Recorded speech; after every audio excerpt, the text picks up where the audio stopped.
Do you love your wife? Yes. Prove it. Like, what's the metric? Give me the number that helps me know, right? Because when you met her, you didn't love her. Now you love her. Tell me the day the love happened. It's an impossible question. But it's not that it doesn't exist, it's that it's much easier to prove over time, right? If you were to go to the gym, you work out and you come back and you look in the mirror, you will see nothing.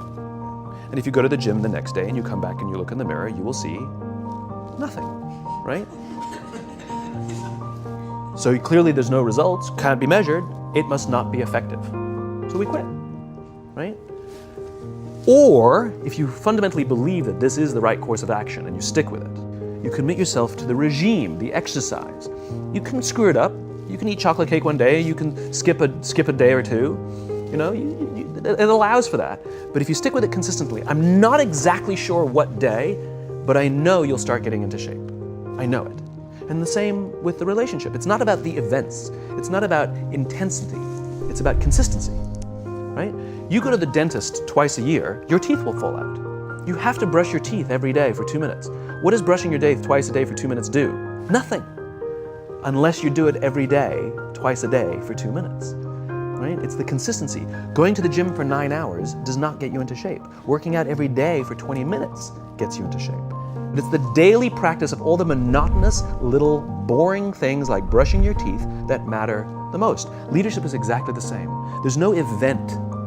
There's no thing I can tell you you have to do that your people will trust you. It just doesn't work that way.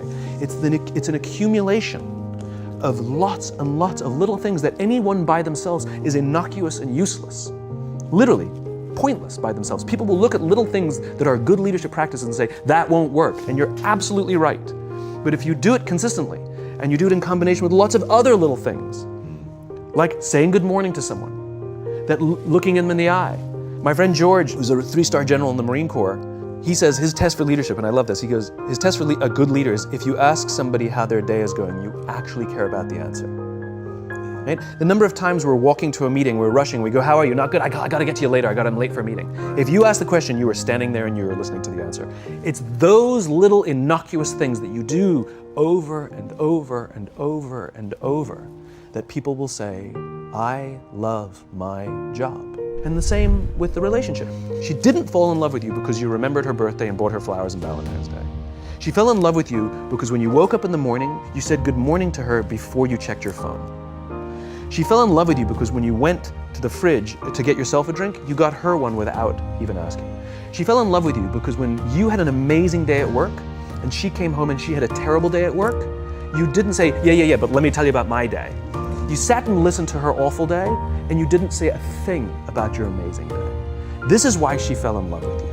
I can't tell you exactly what day, and it was no particular thing you did. It was the accumulation of all of those little things that she woke up one day and as if she pressed a button, she goes, I love him.